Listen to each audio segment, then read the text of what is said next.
This is the Norris Group's Real Estate Investor Radio Show, the award-winning show dedicated to thought leaders shaping the real estate industry and local experts revealing their insider tips to succeed in an ever-changing real estate market. Hosted by author, investor, and hard money lender, Bruce Norris. On any of the properties you have, what's been the response from the tenant? You're taking 4 or 5 months and it's disruptive. What's been the response?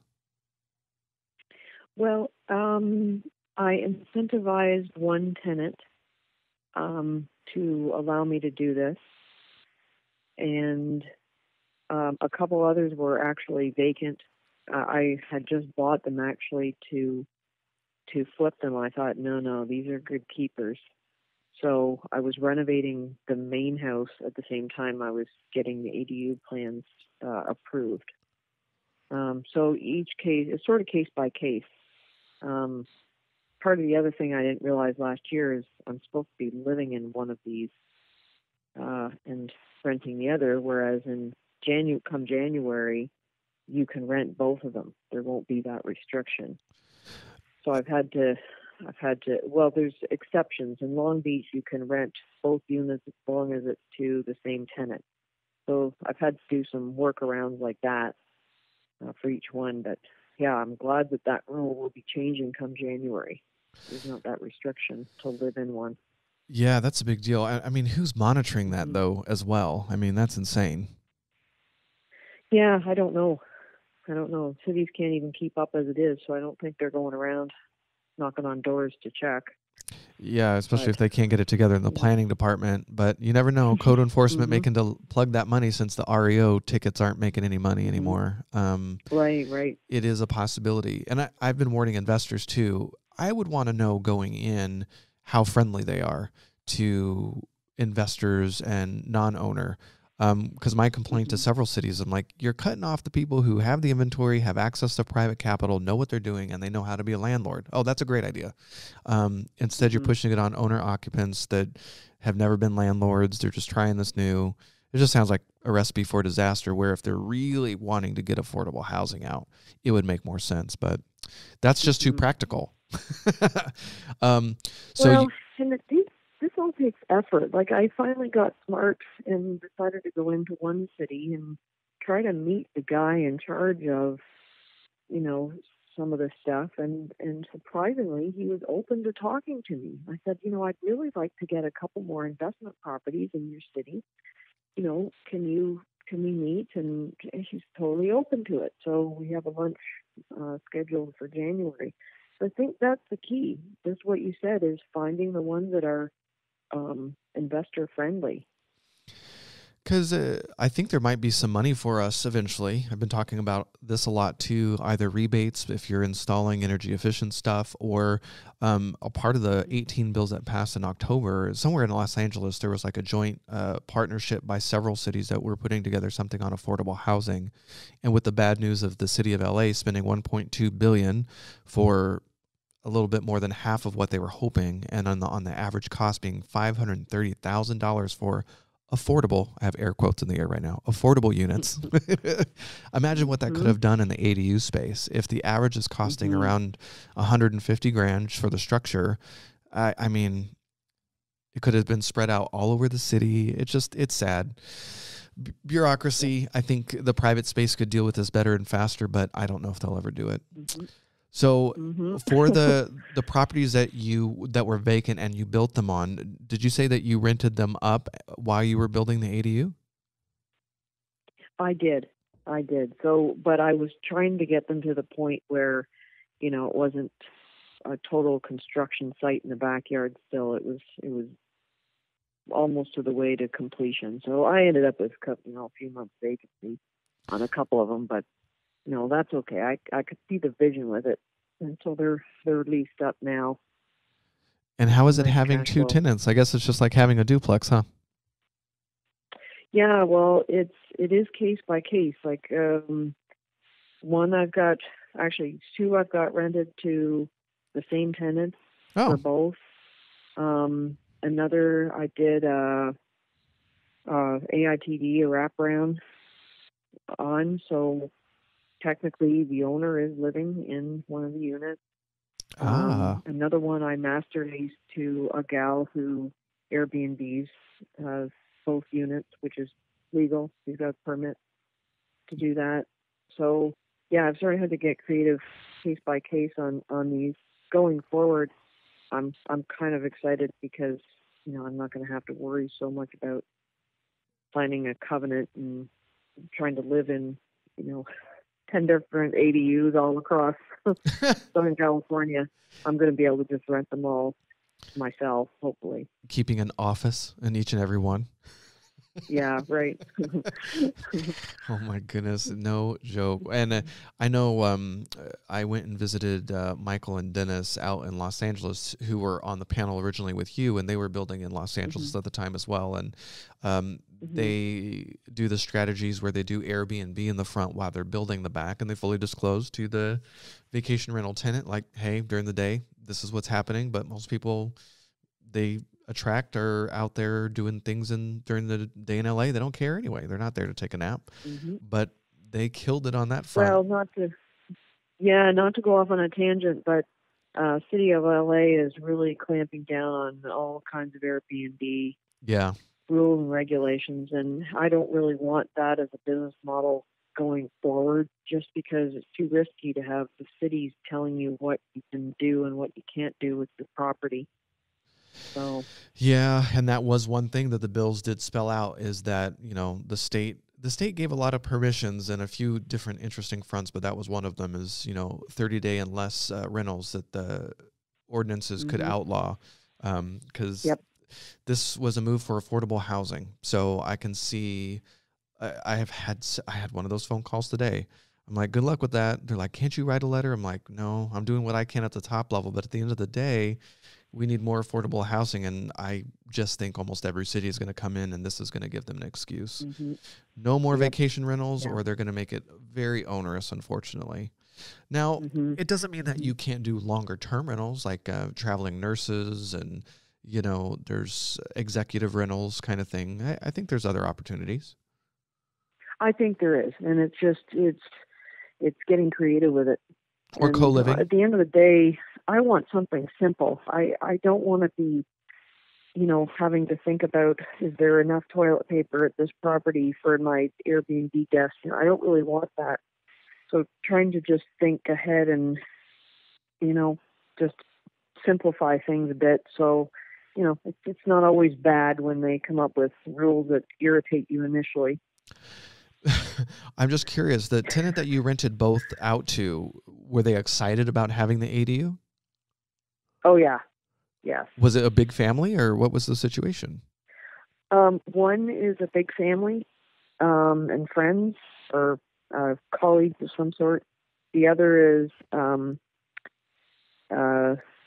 I'm renting both to the guy in the main house, and he is subleasing the back. So that was actually the incentive for him to allow me to build the ADU in the first place. I said, look, I want this much money, and you can get, this much more for it, so you can make the spread. So, and I know he's not going to be there forever. So when he finally moves out, I'll get more cash flow. But that was sort of the incentive to allow me to basically dig up his backyard and build this thing. How do you handle I get questions on this, and I don't know how to answer it, with the utilities when it's on the same. I've heard when both units are on the same meters, that do you include it in the rent, or do you have one of those sub meters that you bought on Amazon? I'm not sure how they're doing it. Actually, a couple of them, I'm still paying utilities. I haven't turned that over to the tenants yet, but I will at some point. And if I do, then I might keep the utilities in my name and just have them pay me. But the other ones are just sorting it out amongst themselves. And I'm not quite sure how they're doing that. Interesting. And what about mail? Technically, before the city signs off on your final permit for the ADU, they have to see a separate house number and a separate mailbox. Oh, I wasn't sure for those that are in a community that had the boxes, how they were going to handle that. Yeah, I mean, it's kind of weird because there's a couple of them that are right in behind the main house. So it's like the mailbox is attached to the main house, but like on the corner of the house where you would walk back to go to the ADU. So it looks a little bit weird, but they wanted a separate number identified on the house. So really the mailboxes and the house numbers are both on the main house. And I know we're getting in the weeds on this, but I haven't been able to interview anybody who actually does them and manages them. How about trash? Does the city give you extra bins, or are they forced to share? Ooh, that's a good question. So far, they're just sharing. Okay. They're just sharing. I don't think I've had to get extra bins for any of them. I know it's very specific, but I had to ask. That's a very specific question. I've been talking about it enough, and every once in a while questions, Mike, you know what? I don't know. Janet and Larry French, the people who run the Coachella Valley, they built one on the back of a property out there, and they bought a sub-meter on, I think they said Amazon. It hooks up to Wi-Fi, and it helps them separate the utility bill. So I'm... oh, yes, I've heard about that, too. Mm-hmm. There's a lot of different tools that'll come out. I know financing will probably get up and running sometime this year. I think there's some opportunities to get creative as well. I've seen some companies out there that are asking homeowners if they can build an ADU in the back. It's almost like a sublease. And the homeowner basically is collecting lot rent. So a couple $100 extra bucks a month, and they're in control of the ADU in the back, including all the property management. Yeah. So I'm trying to think, as a real estate investor, would I do that? Yeah, exactly. I think really each one is case by case. I wouldn't say there's a cookie cutter way to, for each one. You've got to just look at each case and go, okay, how can this make sense? In fact, I just bought a house this week to flip, and I'm looking at it thinking, oh my goodness, this is perfect to put an ADU here and a junior ADU here. And that's not even coming into play until January. So it's like, what do I do? Do I wait and try to do this? Yeah, or I think you am have to. I just going to be too early? Yeah. Well, if depending on this, if the city's going to be a stinker, they could not. If you talk to them early, they could decide not to grandfather you in on purpose. Well, exactly. And by the way, this is City of Cerritos, and I have heard that they are also there. I used to live in City of Cerritos, so I know they are strict with a lot of things. I can't imagine they're any less strict with ADUs. I can't imagine they'll be any easier to deal with this junior ADU bit coming into play. So that may rule that one out. Yeah, when I called Long Beach, just for fun, before I taught the property managers, I called Long Beach. I'm like, hey, are you guys working on your new ordinance? And she just seemed annoyed. The lady that I talked to, she's like, no, we haven't looked at it. I'm like, oh no. And I just want to know, as a real estate investor, 4 years from now, are they going to grandfather me in? Are they going to be like giving me one of those letters? Because Anaheim did that with the vacation rentals. They decided they didn't want them in Anaheim anymore, and they gave everybody a timeline where it had to go back to all long-term lease, or you had to sell it. That works in a good market, but if it's in a down market, that's painful. Well, you know what? That brings another point, which is you shouldn't just have one strategy or one exit strategy. Mm-hmm. Like even with the properties that I've Airbnb'd for cash flow, the backup plan is always to rent that as a normal rental, which will hopefully always be legally allowed to do. And I can get PITI coverage. So it's not like I base buying that only on the Airbnb income. There's a backup plan that goes with that. I think you just have to have that in mind because you never know what the cities are going to do next. Have you ever had to get political and sort of go to city council members representing, any of where your rentals reside to complain to them about development departments? No. I might kill somebody. Well, I haven't really needed to, but if I really needed to, I would speak up. But, I'm a small time investor, but I know everybody has a say. If there was something I really felt strongly about, yes, I would show up and say my bit. Yeah, it's hard. Like here in Riverside, we have 4 new council members. So the majority is brand new. They're all, for the most part, under 45. They're young. And, the homeless conversation is really big out here. But you just never know everybody's response, what it'll be to accessory dwelling units. But that's why the state had to react, is the NIMBYs. Doesn't matter how liberal your town is. It's the people with the squeakiest wheels that complain to their council members, and they say no to projects. So this was the state's way of saying enough. I was going to ask you something. Are you going to do ADUs still moving forward on flips, or you want to do any more holds? Or are you sort of taking a wait and see approach in 2020? Well, actually, the one strategy I think I'm really liking so far, and I really only have one that this is modeled after, but I think it's going to work going forward, is part of my plan to help my construction guys get into home ownership, which they never seem to be able to save up any money to do, is to do these wraps. So if I can buy a house and get an ADU built and a junior ADU, and basically these guys can live in one unit and rent out the other 2, and I can make a cash flow off the spread, and they can be getting into home ownership, and we split the equity down the road. Something like that. I mean, that's just brainstorming with you right now with an idea I have going forward, because then I don't have to necessarily be a property owner and dealing with broken toilets and all that. That's their job, which they know how to do as construction workers.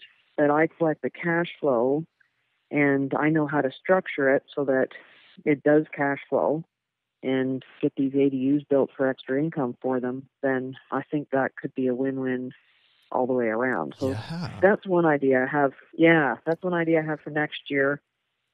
Do you pursue subject to deals at all?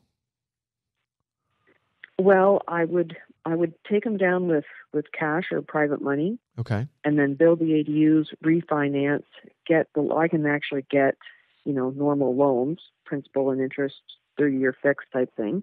Okay. And then I would keep the loan in place and just do a wrap or whatever it's called. So I'm paying the lender, they pay me. All-inclusive deed of trust. So, got it. Okay. Oh, yeah, okay. That type of thing. So that's my idea, and I'd like to just keep flipping, and then picking and choosing the ones that make sense to keep as rentals. I'm still going to do that going forward, and I mean, I can't wait to get 2 more units on a single-family zone lot and come on your call next year at this time and let you know how it went. No, I'd love that. Well, I want to point out that, I mean, obviously I can see why people like you. I mean, you're already talking about being concerned that your contractors aren't into home ownership, and that's clearly important for you. They probably realize that. That's pretty neat. Well, thanks. I did it with one this year, and it's just going amazing. And I actually learned that at a Gary Johnson seminar that I attended this past year. And I'm like, I don't know how to get around, technically I'm supposed to be living in this, and just do a wrap. I'm like, oh my goodness, how did I not think of that earlier? So it's just somebody giving you an idea, and then that's all it takes. Well, why stop at one? Why couldn't I do this, for whoever wants the opportunity? And what was the response when you brought this up to the person that did this with you? Oh, we were both trying to find the flaw in it. And we're like, yeah, this is a win-win all the way around. He's literally in a property that's worth $750,000 for no money down. And I get a cash flow every month, and he maintains the property. And at the end of 30 years, we will have a very nice asset between us. That's pretty neat. And he's got to be thrilled. We couldn't find the flaw. Oh, he's thrilled. He's thrilled. And he's actually living there for free because he gets enough rent off the main house to cover what he has to pay me. Oh my goodness. So you're Yeah, it's a really cool deal, actually. So that's why I want to consider. And even if he wants another rental property, we could structure it the same way. Now that he doesn't have to live in one, we could do this.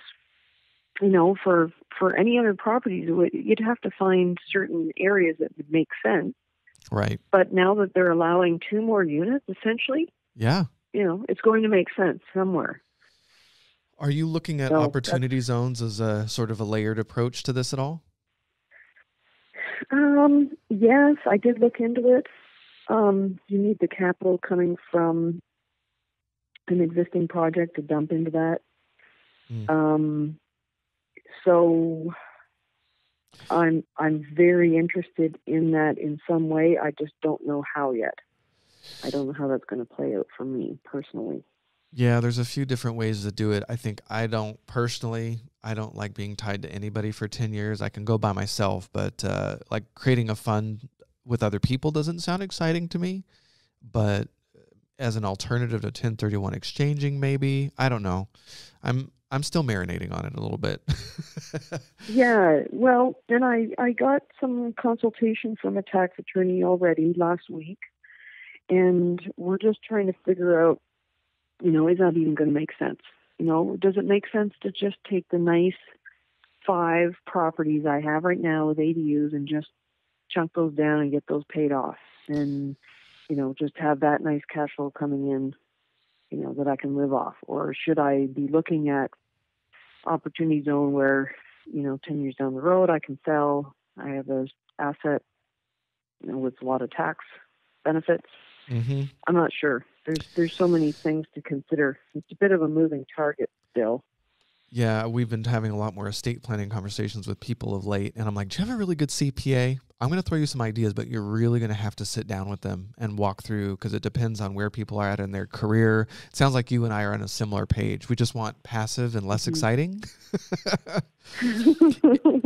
Yes. Well, I want boring stuff that I don't have to, be worried about in the middle of the night. I just want it performing, and, ultimately you still have to manage your stuff. You can't just ignore it, but I want stuff that's less labor intensive. Agreed. Well, last question, and I really appreciate being able to dig down in some of the nuts and bolts in this stuff from somebody who's been doing it for the last year, is if you had to start all the way over and you had zero money, where would you start?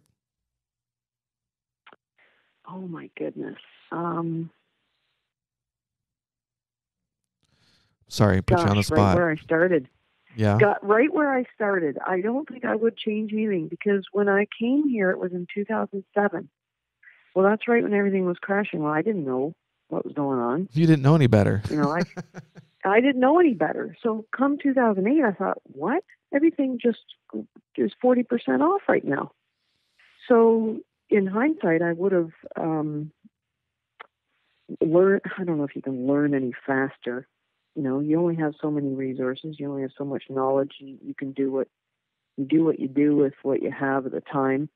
It would have been nice to know a little bit more going into that market when I started, because I would have just been, ahead of the game by now. Well, I guess I'm ahead of the game, but more ahead of the game. I don't know.